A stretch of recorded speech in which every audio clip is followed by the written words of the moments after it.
Boa noite a todos. Que a paz do nosso Senhor Jesus Cristo permaneça a nos envolver hoje, agora e sempre. Graças a Deus, é com muita satisfação, alegria, que mais uma vez retornamos a essa casa de oração e serviço, casa de trabalho, casa de estudo, casa que nos leva a uma vida melhor, através da educação do Espírito. E hoje foi nos dado a oportunidade para refletirmos sobre um assunto muito sério, que é a respeito dos vícios e a terapêutica espírita. O que o Espiritismo tem para ajudar a gente para que possamos compreender melhor sobre os vícios e controlá-los. Então, no livro dos Espíritos, nós encontramos uma passagem chamada As Virtudes e os Vícios. Então, é uma série de perguntas que está na terceira parte do Livro dos Espíritos e no capítulo chamado Perfeição Moral, é o capítulo 12. E começa falando sobre as virtudes, na questão 893. Mas como hoje vamos falar do vício, então eu separei a pergunta 895, que Allan Kardec faz o seguinte questionamento. Além dos defeitos e dos vícios, sobre os quais ninguém se enganaria, qual é o sinal mais característico da imperfeição? Então, quando a gente fala de vício, ninguém se engana que a pessoa que bebe muito bebidas alcoólicas, ela é viciada nesse tipo de bebida e se torna um alcoólatra. Isso é muito fácil de se observar na maioria das vezes. Da mesma forma, a pessoa que fuma todo dia, ela é viciada no cigarro, o tabagismo. Então, Allan Kardec, ele não aprofundou no estudo nesse sentido do vício em substâncias que levam à dependência. Ele quis saber do vício moral. Então, ele disse que existem defeitos em nós. E qual seria o sinal mais característico, ou seja, o mais forte de todos os vícios, de todos os defeitos? A resposta é bem interessante, dada pela espiritualidade superior, comandada pelo Espírito de Verdade, diz o seguinte: é o interesse pessoal. As qualidades morais, muitas vezes, são como um banho de ouro sobre um objeto de cobre, e que não resiste à pedra de toque. Os espíritos elevados, eles gostam muito de fazer comparações, analogias, para que a gente possa compreender melhor o significado daquilo que ele está querendo expressar. Então, o que é que ele está falando aqui, em outras palavras? Aquilo que Jesus também falou no sentido de alegoria, de analogia, de comparação, que seria o quê? O sepulcro caiado, que às vezes por fora é bonito, mas por dentro não é tão belo assim. É a história da bijuteria, né? Ou do objeto falsificado. Hoje em dia a gente vê muito, né? A pirataria. Então, às vezes engana, a pessoa realmente acredita, e a gente vê pessoas assim de muito mau caráter, até empresários, em shopping center, vendendo produtos que não são 100% originais. E a gente fica abismado quando ocorre da polícia, né, verificar isso, e realmente é algo terrível. Então aqui, o espírito que respondeu, ele diz que tem pessoas que são de cobre, mas são banhadas a ouro, só por fora, mas que a qualquer toque vai quebrar. Um homem pode possuir qualidades reais que fazem dele um homem de bem aos olhos de todos. Porém, essas qualidades, embora representem um progresso, nem sempre suportam certas provas. É aquela história, às vezes a gente é forte, mas a gente tem um ponto que derruba a gente. Aquilo que a mitologia, não é, foi muito bem explicado em uma outra palestra aqui que eu vi na internet, né, de Spencer Júnior, ele falando a respeito, né, do calcanhar de Aquiles.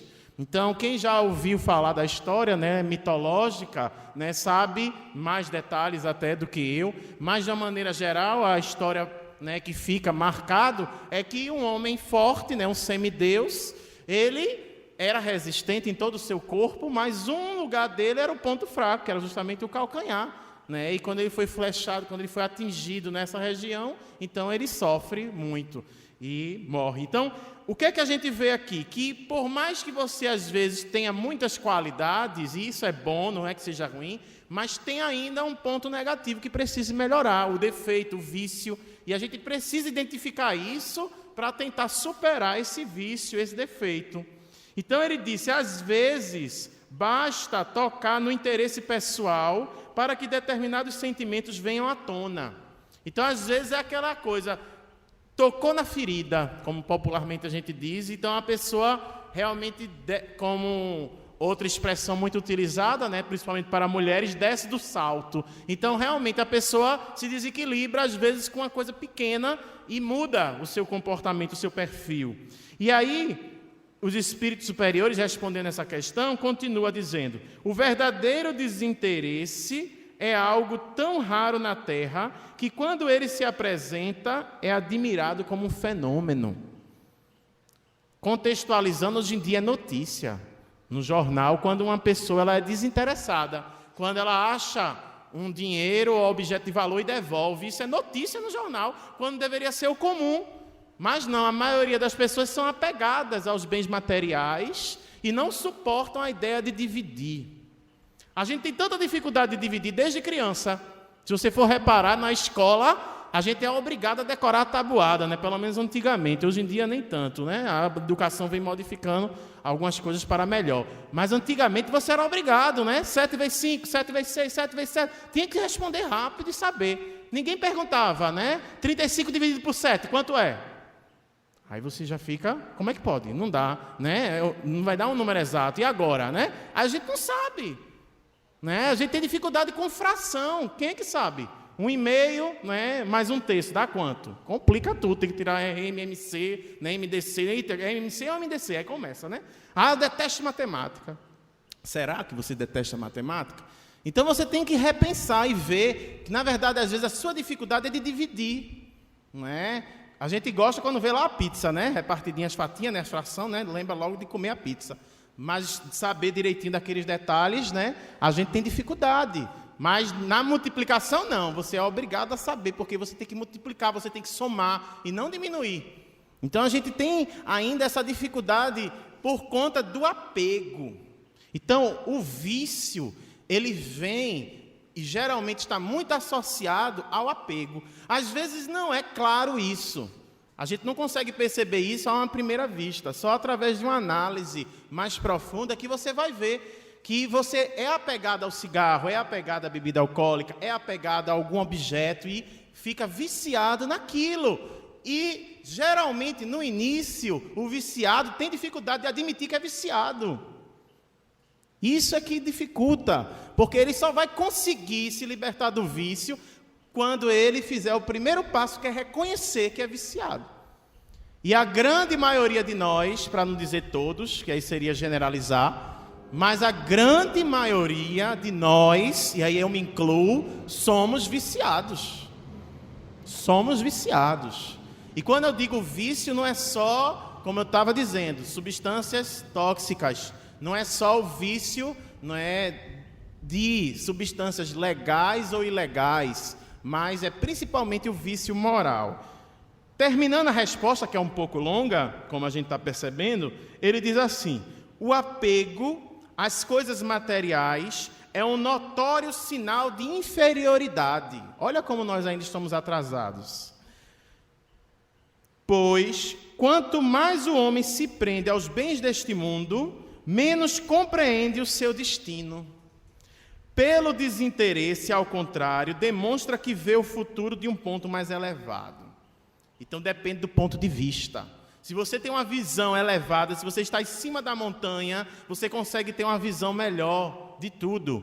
Mas se você está num lugar baixo, no vale, no declive, você não tem uma visão profunda você tem uma visão superficial, você tem uma visão deturpada, e você precisa ampliar esses horizontes para além da matéria. Eu sempre gosto de usar, né, a figura de Platão, que ele usou, né, em alguns de seus livros, o mito da caverna, que muitos de nós estamos presos na caverna, vivendo um mundo de sombras, e a gente precisa se libertar dessa caverna e olhar a realidade. Hoje em dia, essa caverna é representada de várias formas, inclusive com o avanço tecnológico, a questão do computador, do tablet, do Facebook, do WhatsApp, do Instagram, do Twitter. São muitas coisas, além de jogos interativos, que você fica ali viciado. Eu estava assistindo uma palestra falando a respeito disso hoje, me preparando para vir para cá, né? Eu passei o dia refletindo sobre o tema e assisti uma palestra que está disponível também no YouTube, se você quiser ver, do Dr. Décio e Adolin, ele explicando a questão do perispírito, relacionando com o vício, né? O vício e a influência no perispírito. E nessa palestra, ele, assim, exemplifica um vício que não é tão grave, mas que pode, né, de certa forma, trazer coisas ruins, né, o vício do jogo, e às vezes é um vício pequeno, simples, né? Ele dá aquele exemplo do Candy Crush, né? Quem nunca se viciou no Candy Crush, né? É uma moda, né, que a maioria dos celulares tem. No Facebook, você às vezes passa mais tempo jogando aqueles joguinhos. O Candy Crush é só um exemplo, mas tem vários outros que o pessoal fica viciado jogando no ônibus, no trabalho, e aí prejudica, e às vezes você não percebe. Aí se você for dizer, menino, tu não está jogando demais não, tu está viciado, tu está viciado. Tô não, mas me dá uma vida aí, me dá um negócio, você fica aquela coisa. Aí depois diz, não tenho tempo de ler não quero participar de clube do livro não tenho tempo de fazer a campanha do quilo, não tenho tempo, né? Será que não tem tempo? O tempo é o mesmo para todo mundo, é questão de prioridade, porque o dia tem 24 horas, seja você branco, negro, seja você rico, pobre, seja você homem, mulher, seja você idoso ou criança, o dia tem 24 horas para todo mundo. Não tem alguém que tenha mais tempo e você menos tempo, não. O tempo é igual, é uma coisa que ninguém nunca vai poder comprar, ou negociar, ou vender, ou trocar, ou emprestar. Não existe isso. É a lei de igualdade, todos nós somos iguais perante Deus. Deus não faz acepção de pessoas, o sol nasce para todos. Então a gente tem que entender isso e saber utilizar desse recurso tão importante que Deus nos deu, que foi o tempo, que a gente tem que saber utilizar de forma realmente produtiva. E o vício, ele aprisiona. O Mário, né, colocou no cartaz, está lá no Facebook, né, que é importante, vocês puderem curtir a página do GEAP, né, ver lá as postagens, e toda semana ele coloca, né, a imagem das 2 palestras da semana, da terça-feira à tarde e da quarta-feira à noite. E não sou eu que sugiro, ou que digo o texto, ou que digo a imagem. E eu acredito que seja Mário, né, que faz parte aqui da casa, ele que me convida, né, às vezes alguém pode ajudar ele, enfim, mas escolheram lá a imagem, eu gostei muito da palestra de hoje. A imagem, se vocês forem ver, alguém já deve ter visto, né, é as correntes, né, acorrentando 2 mãos assim, acorrentadas. Porque o vício é uma prisão, você fica preso naquele circuito vicioso. Né? Então vamos tentar identificar melhor o que é o vício. Eu trouxe aqui alguns livros, né? Quem me conhece, quem já assistiu palestra minha, sabe que eu gosto muito de indicar livros, né? Indicar filmes. Então quem está com papel e caneta, quiser anotar, aproveita, já vai pegando. Quem está com o celular ligado ainda, não é para ficar no WhatsApp, né? Nem no Facebook, mas pode botar lá uma notinha, né? Anotar no tablet, enfim, quem quiser. Porque geralmente no final da palestra sempre vem alguém, eu quero anotar. E às vezes é muita gente, e eu tenho também que ir embora para não ficar muito tarde. Aí aproveite durante a palestra, já anota. Ou quem está assistindo também pela internet, aproveite aí para colocar na lista de livro para comprar e para ler, As Dores da Alma. Eu já citei esse livro aqui outras vezes, mas não me canso de citar, porque é um livro que eu gosto muito e ele sempre aborda os assuntos que eu falo nas minhas palestras. Então, tem um capítulo aqui, na verdade 2 capítulos, falando sobre os vícios. Então, eu fui pesquisar a definição, o conceito, o que é o vício? O vício, segundo o próprio dicionário, é o hábito repetitivo que degenera ou causa algum prejuízo ao viciado e aos que com ele convivem. O vício é tão terrível que prejudica o viciado e quem convive com ele também, no trabalho, na família, em qualquer lugar. Ele é o oposto da virtude. Por isso que Allan Kardec muito bem colocou no Livro dos Espíritos a virtude e os vícios, né? Porque uma coisa está relacionada com a outra. Então, tem uma frase de Margaret Mead, que eu vi na internet, que ela diz assim: a virtude é quando se tem a dor, seguida do prazer. O vício é quando se tem o prazer seguido da dor. Margaret Mead. Não é interessante? Sempre há uma associação entre prazer e dor. Então, na virtude, você sofre um pouco. Quem aqui já fez campanha do quilo? Levanta a mão. Alguém aqui já fez o trabalho da campanha do quilo? Pouquíssima gente. Um trabalho muito bonito, gente. Eu acredito que todo mundo conhece, né? Dia de domingo, já bateram na porta de vocês, pedindo em favor da campanha do quilo. É muito bonito, muito importante a gente ajudar, a gente desapegar, né, dos bens materiais e colaborar financeiramente com dinheiro, que não é obrigado a dar 1 quilo de alimento, não. Você pode dar uma moeda, pode dar um material de higiene, de limpeza, o que for. Mas o importante é você colaborar, porque é muito triste, eu já fiz muito campanha do quilo. E às vezes você vai numa casa, não é tão bonita, tem um ou 2 carros na garagem, aí você vai empolgado, né? Geralmente quando a pessoa é iniciante na campanha do quilo, que não sabe, né? Aí vai empolgado, não, essa casa eu vou pedir, né? Aí bate, toca cigarra, faz de tudo, mais de uma vez, não, eu vou, até depois de um bom tempo a pessoa diz, tem não! Aí você, como é que tu não tem? Tanta coisa, né? Você dá vontade de você, né? Como é que não tem? Olha aí, um carro desse, uma casa dessa, tu vestindo uma roupa dessa, tu dizer que não tem R$1. Pode ser R$1, pode ser 2. Não tem não, quero não, vá-se embora. E aí? Aí às vezes você vai naquela casa bem simplesinha, né, que você não quer pedir lá, mas essa pessoa está precisando, dá vontade de você chegar lá, tome, estou lhe dando uma ajuda aqui, né? Mas aí a pessoa mais experiente vai dizer, não, peça nessa casa também. Mas aqui nessa casa, parece um barraco, parece uma casa tão simples, eu vou pedir peça. Quando você vai pedir, já está lá, ela esperando. Tome aqui um punhadinho de cuscuz, de arroz, né, de fuba, né, como eles chamam, né, fuba. E dando com o maior amor e carinho, ainda dá um Deus te abençoe, ainda dá um sorriso. E aí gratifica você e faz você refletir. Porque às vezes aquela pessoa que você vê, não, fulano ganha muito, ele vai ajudar muito no centro, né? Cadê a ajuda dele? Não, dá não, estou apertado, é a crise, né? Agora a desculpa é a crise. E às vezes aquela pessoa que vem de ônibus, de longe, tem um emprego, ganha um salário mínimo, ganha tão pouco, bem esforçado, tem um monte de filho, tem um monte de obrigação, mas todo mês ela vai lá e ajuda no centro. R$10, R$5, o que for, mas ela não deixa de ajudar. E às vezes você fica, meu Deus, mas fulano está precisando tanto, mas ele ajuda no centro. Isso que é importante, é o desapego.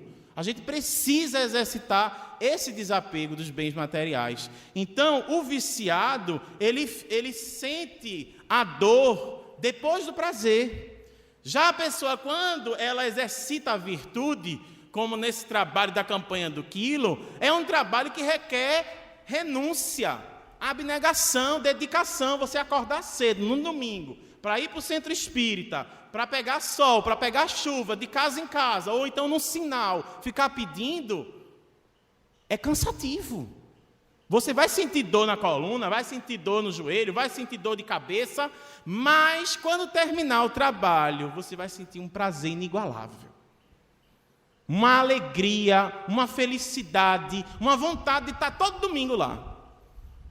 Por quê? Você fez o bem, porque isso não tem dinheiro no mundo nenhum que pague. Eu já contei aqui, vou contar novamente. É uma história bem conhecida, mas vale a pena a gente refletir sobre isso, que é Madre Teresa de Calcutá, quando ela foi entrevistada por um repórter há muitos anos atrás, e ela estava fazendo o trabalho dela na rua, limpando os feridos, e ela ia nos lugares piores que você imaginar, assim, de condição de vida miserável, das pessoas numa extrema pobreza, e além disso doentes, e ela ali limpando a ferida, aquele cheiro desagradável, e o repórter junto, filmando e entrevistando ela. Teve uma hora que o repórter, né, que veio de outro país, enfim, muito rico, ele disse, Madre, eu não sei como a senhora aguenta fazer um negócio desse. Não, olhe, por dinheiro no mundo nenhum eu faria um negócio que a senhora está fazendo. Aí ela disse, eu também não, meu filho, não faço não, por dinheiro no mundo nenhum. Não faz. Não é o dinheiro que motiva a gente a fazer isso. Eu posso chegar para você, eu vou lhe dar R$500 para você vir para a campanha do quilo. Não é a mesma coisa. Não é o dinheiro que me faz, né, vir lá de Olinda, de ônibus, lá de Ouro Preto, para vir aqui chegar cedo, para dar a palestra. E não ganho nenhum dinheiro com isso, mas eu ganho algo bonito, não é, que dinheiro no mundo não faz, que eu estou fazendo tão pouquinho, não é, divulgando aquilo que eu estudei, aquilo que eu me dediquei, né, influenciando positivamente várias pessoas. É um trabalho tão pequeno, mas gratificante para mim. Eu preciso disso, é a minha necessidade. É importante para mim. Cada um vai fazer o que for importante para você.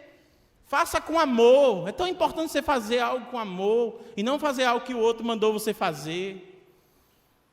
Eu ouvi hoje também a palestra de José Medrado. Ele é um baiano, bem engraçado na maneira de falar. Tem várias palestras na internet, se vocês puderem assistir também, muito boa. Aí tem uma palestra dele falando sobre a porta, falando sobre o medo.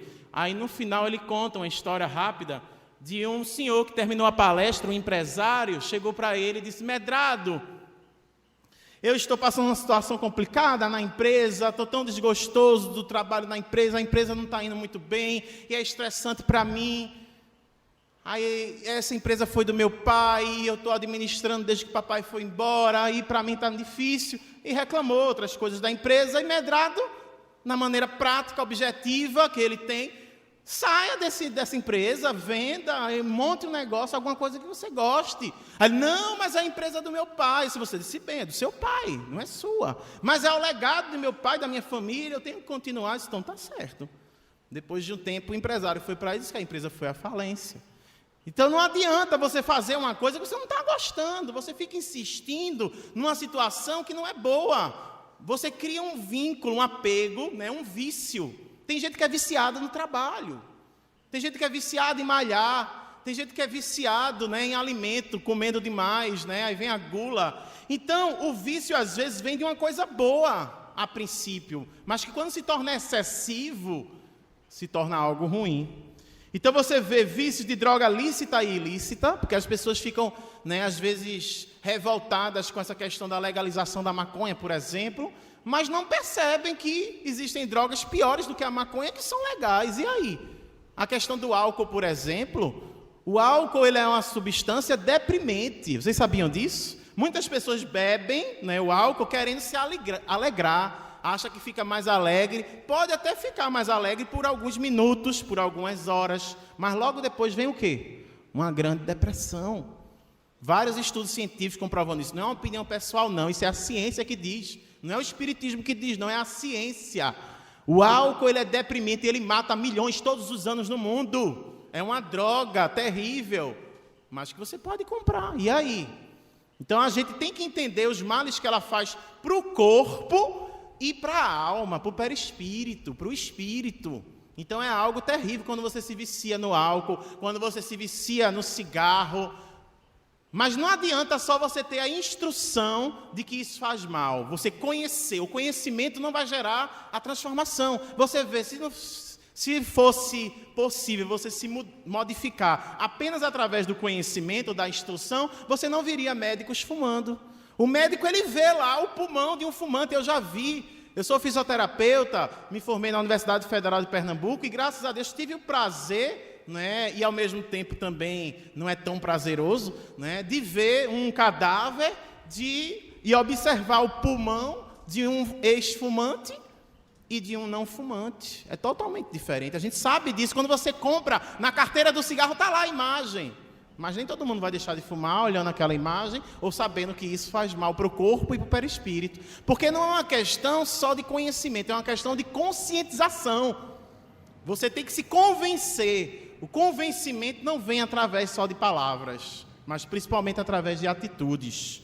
Então, drogas lícitas e ilícitas. E existem outros tipos também de vícios. Tem gente que é viciado na fofoca, não é?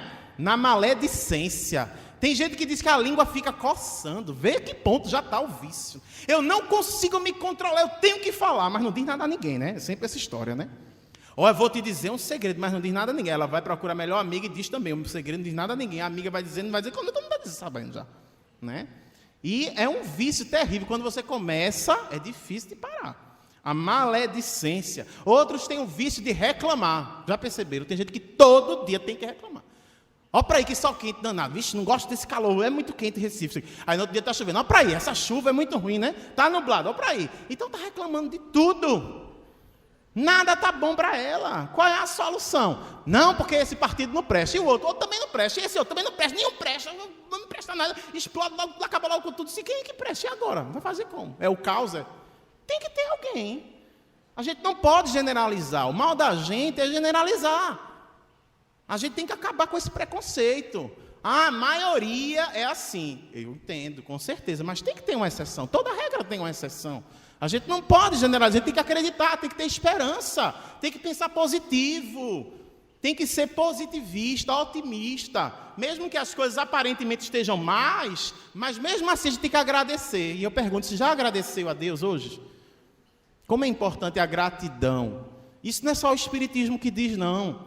Tem um livro que eu gosto muito também, que alguns até criticam assim um pouco, meio que autoajuda, muito simples, que é O Segredo, mas que ajuda muito. E tem muita coisa a ver com o Espiritismo ali, que ele fala do poder da gratidão nesse livro. A gente tem que agradecer, até por aquilo que aparentemente não é bom. Acabar com esse vício de reclamar. Na Ana Maria Braga, outro dia eu estava de licença, não fui trabalhar, a gente no café da manhã acaba vendo também um pouquinho, né? Ana Maria Braga, ela trouxe uma pessoa, né, bem positiva falando sobre isso, e no outro dia ela mostrou uma reportagem que tem científica, que coloca uma pulseira, né, para a pessoa lembrar de não reclamar. No dia que ela reclamar, ela muda de lado a pulseira para o outro lado, até chegar um tempo de ficar vários dias sem reclamar. Se não me engano, é 21 dias. Tem alguns estudos comprovando que se você fica 21 dias fazendo uma coisa, aí você se torna um hábito e aquilo dali, você a partir dali começa a fazer sem nem pensar. Né? Então, esses 21 dias seriam um período médio de transição. Eu posso estar enganado em 22 dias, 23, mas isso aí, né, depois vocês pesquisem e vejam direitinho, porque às vezes eu tenho dificuldade de memorizar o número exato, mas tenho quase certeza que seja 21 dias. Mas o importante é você ter vários dias fazendo aquela coisa para mudar aquele hábito antigo de reclamar, por exemplo. Então você precisa, aquilo que a gente fala tanto nas palestras espíritas, nos livros espíritas, reforma íntima. Essa é a terapêutica espírita. Por isso que é tão importante a palestra. Por isso que na minha palestra eu me esforço ao máximo para ninguém cochilar. Eu fico feliz de ver mais de 100 pessoas aqui, ninguém cochilando. Graças a Deus. Porque tem palestrante que chega, meus irmãos, em nome de Jesus, a caridade. Fora da caridade, não há salvação. Quando vê, está todo mundo dormindo, sono coletivo, ainda bota a culpa nos espíritos, né? Não é que eu estou obsediado, né? É o obsessor que levou a dormir, né? A gente tem que repensar isso. Graças a Deus, né? Mário tem muito cuidado, procura chamar bons palestrantes para cada vez mais melhorar, porque é importante a gente fazer o trabalho com amor, com boa vontade, mas com qualidade. Porque tem muito isso na doutrina espírita. Ah, não, faz de qualquer jeito, né? O que vale é a boa intenção. Não é assim, não. Ah, não, fiz um curso de passe um dia, já sou passista, já vou aplicar, o que vale é fazer o bem. Não, tem que estudar o passe. Como é que a pessoa vai aplicar um passe e não sabe nem o que é um chácara? Não sabe a diferença de um chácara laríngeo para um cardíaco. Então, você tem que ter um mínimo de noção. Você vai para um médico que não tem um diploma, quem é que vai querer fazer uma cirurgia com um médico que não sabe, que não tem um certificado, que não tem um estudo, que não tem um curso bem feito? A gente tem que ter muito cuidado com isso para não fazer as coisas mais ou menos, né? Ter uma vida mais ou menos e ser uma pessoa mais ou menos é terrível, né? Tem um áudio, né, do padre Marcelo Rossi que ele brinca muito com isso. E é uma verdade, o Chico Xavier também falou sobre essa questão do mais ou menos, né? Você pode ter uma casa mais ou menos, você pode ter um carro mais ou menos, mas você não tem um amigo mais ou menos, você não tem, né, um amor mais ou menos, você não ama mais ou menos, ou você ama ou você não ama. Agora tem gente que gosta, né, do mais ou menos, você encontra a pessoa, né, mas aí como vai? Mais ou menos. Olha o trabalho, como é que tá? Ah, tá mais ou menos. E o casamento, e aí, como é que tá? Ah, mais ou menos. E os meninos? Ah, aqueles meninos mais ou menos, né? E você fica vivendo uma vida mais ou menos. E aí, é isso que você quer para a sua vida? Ser uma pessoa mais ou menos? Isso é terrível. Então a gente tem que fazer, tudo que a gente fizer, faça com amor, faça bem feito, com qualidade, não se comparando com o outro. Ah, não, mas Glauco faz melhor do que eu. Não importa, eu vou fazer melhor do que eu mesmo. A única pessoa que a gente tem que se comparar é com a gente mesmo, e a gente não gosta muito disso, né? Quer ver? Quem que gosta de ver foto antiga? É difícil encontrar uma pessoa que gosta de ver foto antiga, né? Geralmente pessoas mais idosas gostam de foto mais antiga, né? Tá mais novinha, né? Aí gosta de ver. Mas a maioria das pessoas não gosta muito não, né? Porque fica, opa, que cabelo, meu Deus, como é que eu usava esse cabelo? Meu Deus do céu, né? E eu era assim tão magra, eu era assim tão gorda, né? Então a gente fica sempre se comparando e a gente não gosta desse tipo de comparação, mas é importante a gente se comparar, não só fisicamente, mas principalmente, meu Deus, como eu era inocente nessa época, ó, como eu era besta nessa época, ó, como eu era, né? Aí você se lembrar de como você era e como você é, como você mudou. O Glauco de 10 anos atrás não é o mesmo Glauco de hoje, e não vai ser o mesmo Glauco daqui a 10 anos, porque nós estamos em constante mudança, em constante transformação, em constantes crises. A gente está achando que é a pior coisa do mundo essa crise que a gente está passando. Não, gente, já passamos por crises muito piores e vamos passar por outras, porque faz parte da vida. Tire o S de crise, né? Fica como? Crie, seja criativo. A crise vem para você modificar hábitos, condutas, comportamentos. Se aquilo não está fazendo bem a você, mude, resolva o problema. Mas a gente fica, né, postergando, adiando, deixando. Segunda-feira, né? Segunda-feira eu começo a dieta, segunda-feira eu vou na academia, segunda-feira, né, eu começo a melhorar de vida, segunda-feira eu deixo esse cigarro, segunda-feira eu deixo de beber, né, segunda-feira eu deixo esse vício ruim que está me prejudicando, sempre depois, quando o dia mais importante, o momento mais importante é aqui, agora, é hoje, não é por acaso que você está assistindo essa palestra hoje. Você pode modificar de vida, basta você querer, não sou eu que vou dizer o que você tem que fazer, é você que tem que se analisar.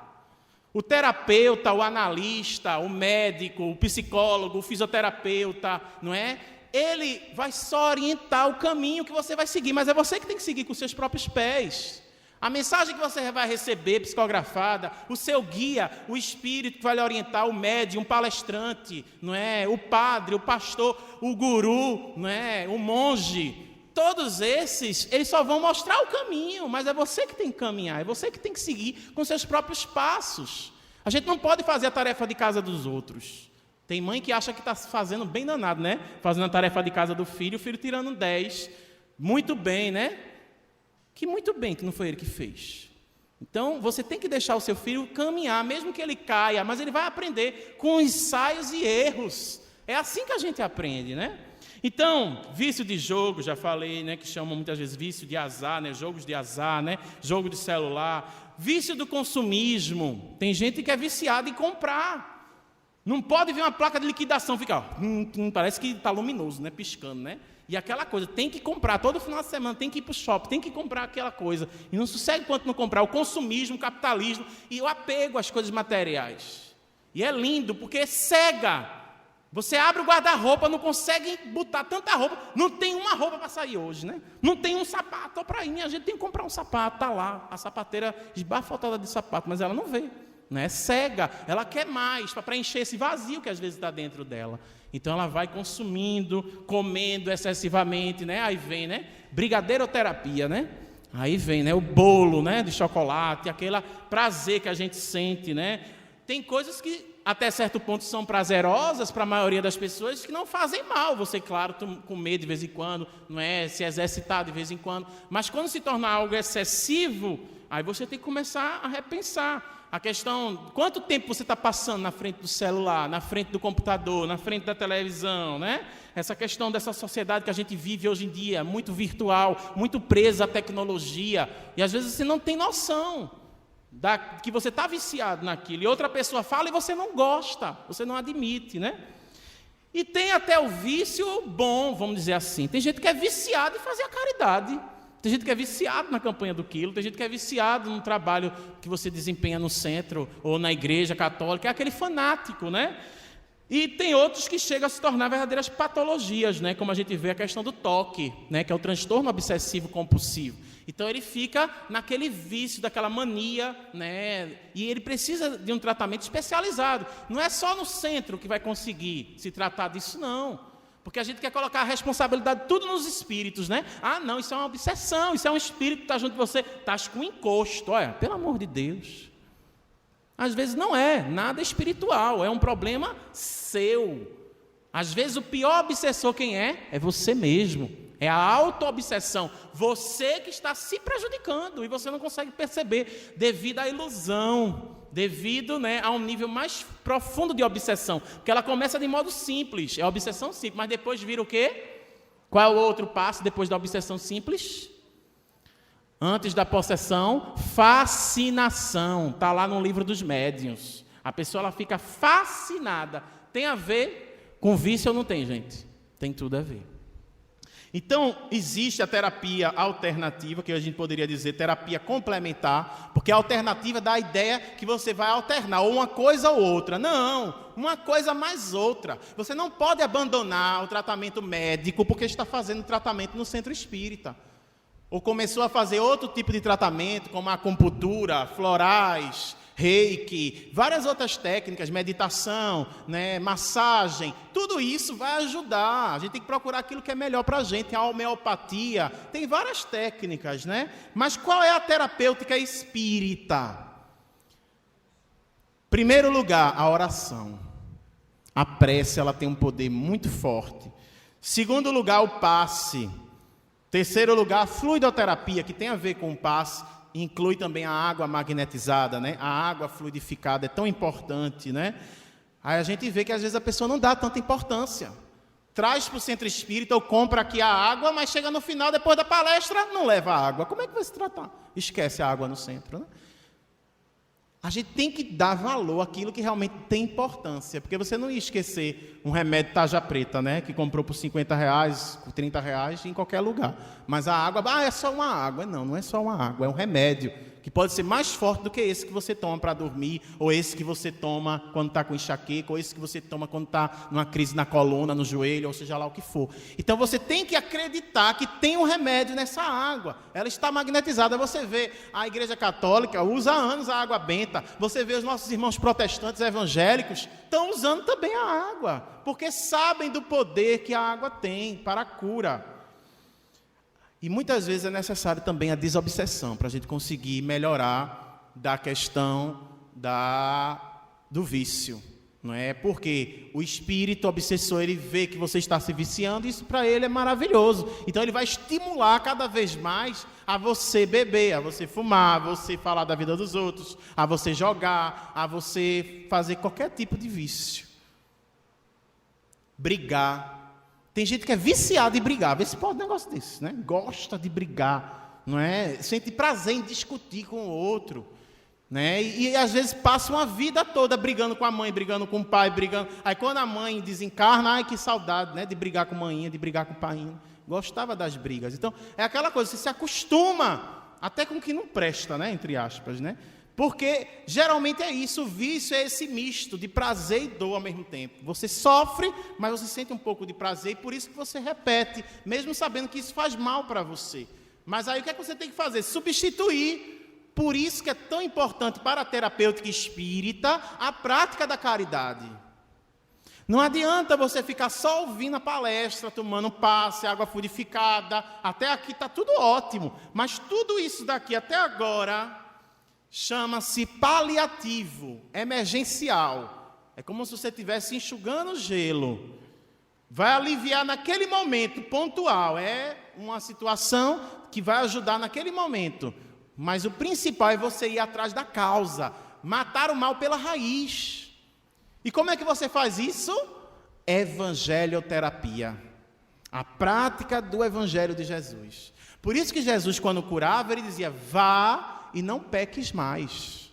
Não adianta Jesus só curar a enfermidade naquele momento. Não adianta você vir para o centro, perturbado, obsediado, cheio de problema, sua aura está horrível, aí você vem, toma um passe, aí tira todas aquelas coisas tóxicas, bebe a água fluidificada, aí faz aquela limpeza por dentro. Agora estou em paz. Saiu dali, já começa a se estressar, falando palavrão, briga com o rapaz que não ajeitou o carro direito, e já começa o trânsito, e chega em casa, briga com a esposa, com o marido, fala mal de todo mundo. Pronto, já sujou tudo de novo.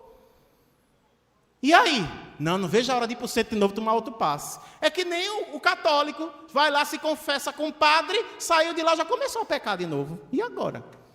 Não é? Então você vai ficar nesse ciclo vicioso. Vê, que interessante. Até nisso a gente se vicia. Eu peco, você me perdoa, eu peco de novo, você me perdoa, e vai ficar assim. Não, tem que acabar com isso. Como?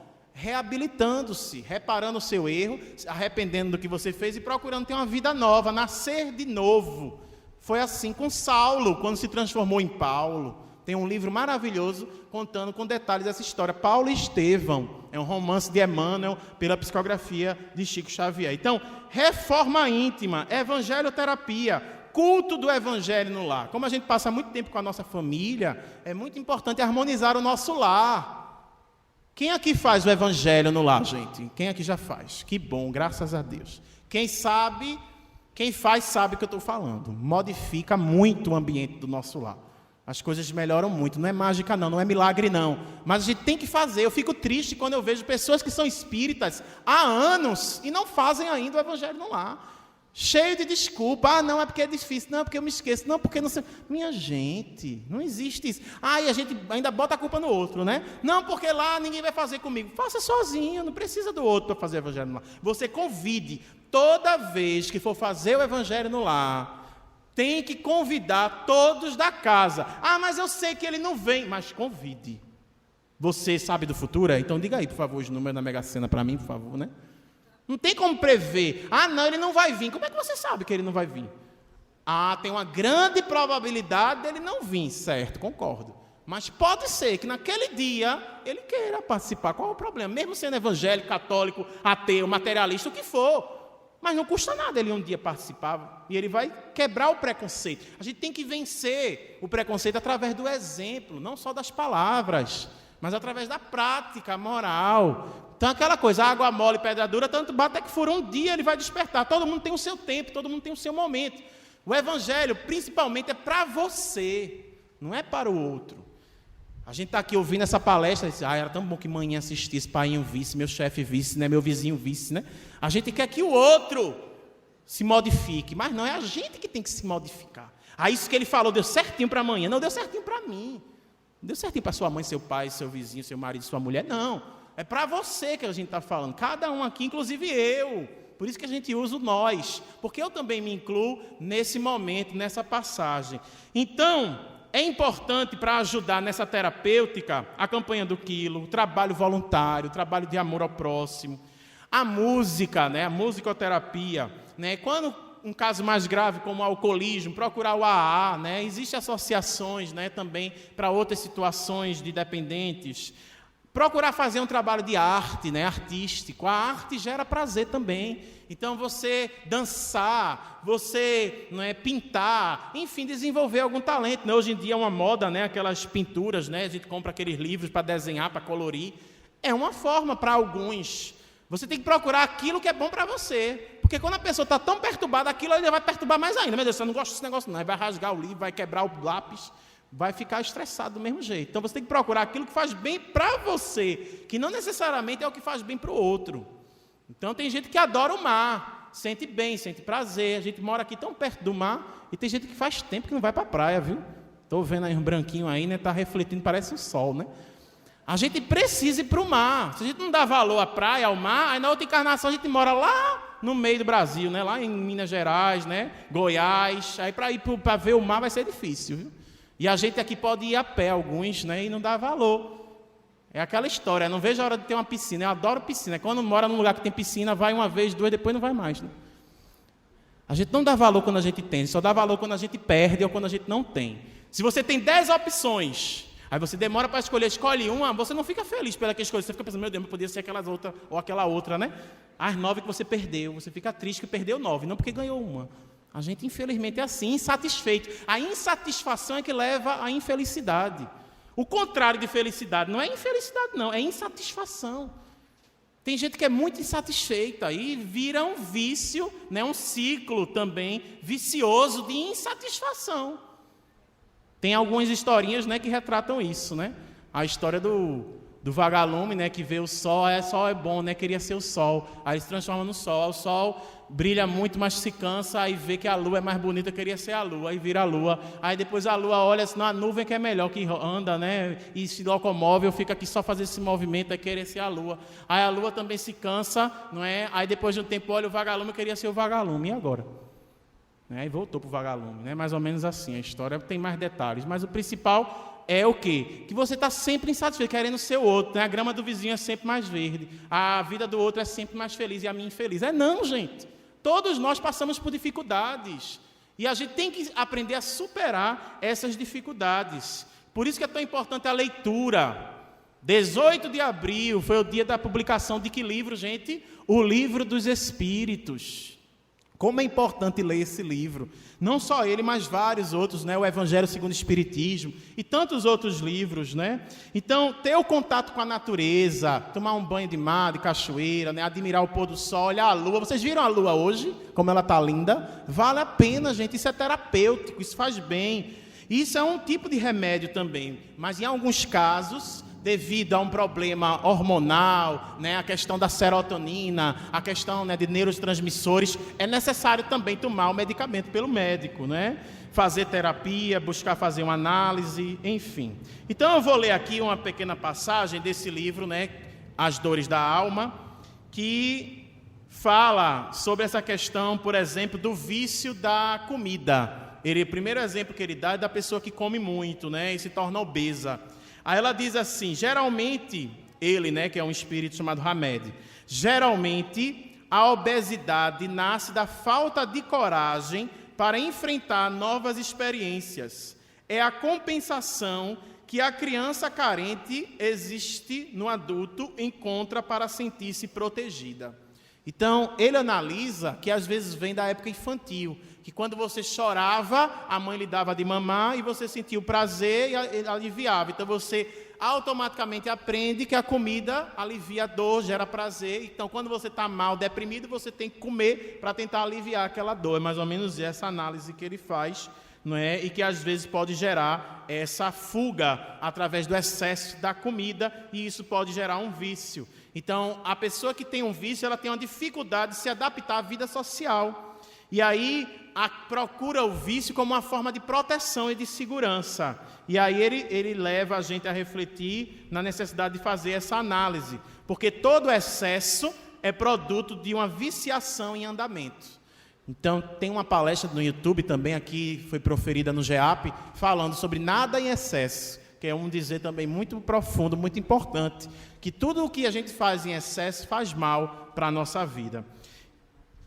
Tem um outro capítulo falando também sobre o vício, que ele diz que a gente precisa revisar nossas concepções sobre o vício. Porque a gente imagina o viciado como sendo um delinquente, um vadio, mas na verdade viciados são todos aqueles que se enfraqueceram diante da vida e se refugiaram na dependência de pessoas ou substâncias. Veja que interessante que o viciado às vezes é por pessoas, não é só por substâncias, né? Então, a gente tem que entender que o viciado ele merece nossa atenção, que muitas vezes ele é um carente, não é? E que aquele vício vai tentar suprir aquele vazio existencial que ele está tendo. Então, uma frase que ele fala aqui, ele analisa aqui a questão da ociosidade. A ociosidade pode ser considerada ao mesmo tempo causa e efeito de todos os vícios. Você pode ver, a maioria das pessoas viciadas, né, elas são ociosas. Às vezes até perdem o trabalho, se desempregam, né? Então é importante o trabalho, também sem ser excessivo, porque a pessoa que trabalha demais também não é bom, né? Então é importante, né, a gente refletir sobre isso. Ele faz essa análise aqui e no final ele conta uma frase de Sócrates que diz assim: não é ocioso apenas o que nada faz, mas também o que poderia empregar melhor o seu tempo. Aquilo que eu falei já sobre o tempo, né? A gente precisa saber empregar melhor o tempo. Quem puder, vale a pena ler esse livro. Fala sobre depressão, fala sobre solidão, fala sobre vários assuntos bem interessantes, as dores da alma. Eu trouxe aqui também outros livros, são 9 horas em ponto, mas já vou avisando que eu vou passar alguns minutos, né? O Paulo já tinha pego um pouquinho do tempo, ele disse a mim que eu podia passar 5 ou 10 minutos, e eu vou tentar resumir em 5 minutos, mas no máximo vai ser uns 8 minutos, tá certo? Que eu trouxe aqui esses livros, né? na minha sacolinha, e eu não vou deixar de mostrar, né, de falar desses livros. Não é que eu ganhe com a venda desses livros, não. Mas muitas pessoas vão ganhar, porque geralmente esses livros ajudam várias instituições, né, carentes, que é importante. E o principal é que vai ajudar a gente, né? Com a leitura a gente melhora muito. Então eu trouxe um livro que eu gosto muito, já li já faz anos e estou sempre de vez em quando relendo, chamado Missionários da Luz. É um livro de André Luiz. E tem aqui, logo no início do livro, um capítulo falando sobre alguns vícios de 3 pessoas que estavam no centro, tentando desenvolver a mediunidade, e estavam com 3 vícios diferentes. O primeiro era um homem que era viciado, né? Cadê? Aqui. Na parte sexual. André Luiz vê bacilos psíquicos, que ele chama de larvas, que eram cultivados pelo companheiro devido a emoções, né, que ele estava tendo, trazido através de alguns vampiros. E ele diz aqui, como está no livro, não se capacitou de que a prudência em matéria de sexo é equilíbrio da vida. E recebendo as nossas advertências sobre a temperança, acredita ouvir remotas lições de aspecto dogmático exclusivo no exame da fé religiosa. Admite que o sexo nada tem a ver com a espiritualidade, como se esta não fosse a existência em si. Esquece-se de que tudo é espírito, manifestação divina e energia eterna. Então, olha aí também o cuidado que a gente tem que ter no sexo. Tem gente que tem compulsão sexual, né? Às vezes não necessariamente com o ato sexual em si. Você vê a questão da pornografia, a questão da masturbação. Então, tudo demais faz mal. A gente precisa analisar por que isso, né? A gente precisa equilibrar também essa área e tem a ver também com a espiritualidade. Tem um outro livro que detalha melhor isso, chamado Sexo e Obsessão, de Manuel Filomeno Miranda, através da psicografia de Divaldo Pereira Franco. Muito bom esse livro. Primeiro exemplo de um viciado, como fica perispiritualmente, é esse senhor. Depois vem um outro senhor que já aparece com odor característico. Então, uma atmosfera menos agradável, vapores ao redor dele, demonstrando que ele fez uso do álcool. E o que acontece? O aparelho gastrointestinal dele estava ensopado de aguardente. O estômago, o esôfago, o fígado enorme, o baço apresentava anomalias estranhas. E aí Alexandre, que é o guia espiritual desse livro, que orienta André Luiz, explica a ele o seguinte: em vão esforçam-se os centros genitais para ordenar as funções que lhes são peculiares, porque o álcool excessivo determina modificações deprimentes sobre a própria cromatina. Quem não sabe, a cromatina faz parte, né, lá dentro das células, né, junto do DNA, não é? No núcleo celular. Então, ele começa a analisar que os rins estão deteriorados, o pâncreas, existem várias larvas, o sistema nervoso vegetativo, tudo está alterado perispiritualmente e organicamente nesse senhor devido ao álcool. Por último, ele analisa uma irmã. Fraquíssima luz estava na mente dela, porque o estômago estava dilatado, os intestinos estavam alterados, o fígado aumentado, cheio de pastas de carne e caldos gordurosos, cheirando a vinagre de codimetação ativa. Muitos parasitos que pareciam lesmas verossíssimas atacavam os sucos nutritivos em grande destruição. E Alexandre explica que é o que ela estava tendo? Excesso de alimentação. Todas as suas glândulas e centros nervosos trabalham para atender às exigências do sistema digestivo. Descuidada de si mesma, caiu na glutonaria crassa, tornando-se presa de seres de baixa condição. Então, um aspecto terrível, mas eles estavam no centro, tentando desenvolver a mediunidade, tentando melhorar, mas ainda traziam esses vícios e estava precisando melhorar isso.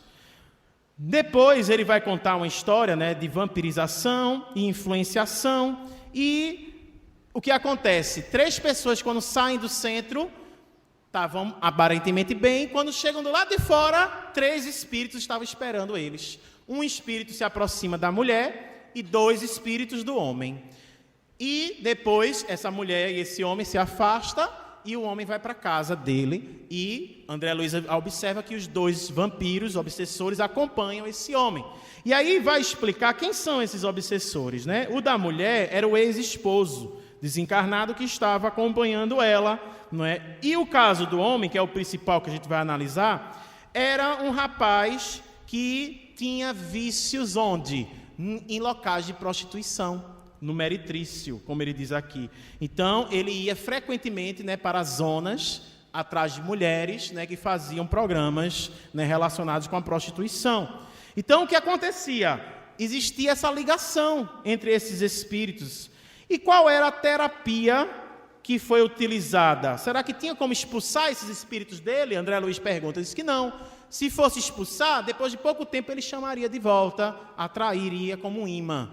Então, o outro capítulo é que vai explicar a melhor terapêutica para a obsessão, a vampirização. Qual é? Quando ele vai chegar em casa, os espíritos não entram na casa. Por que os espíritos não entram na casa? A casa está iluminada, está cercada, porque a esposa tinha feito o quê? Uma oração, a prece. E aí André Luiz aprende que o melhor medicamento é a oração. Está aqui no livro. Há diversos processos de medicação espiritual contra o vampirismo. Conhecerá o mais poderoso antídoto. Curioso, observei que as entidades agora estavam contrafeitas, porque alguma coisa impediu de entrar na casa.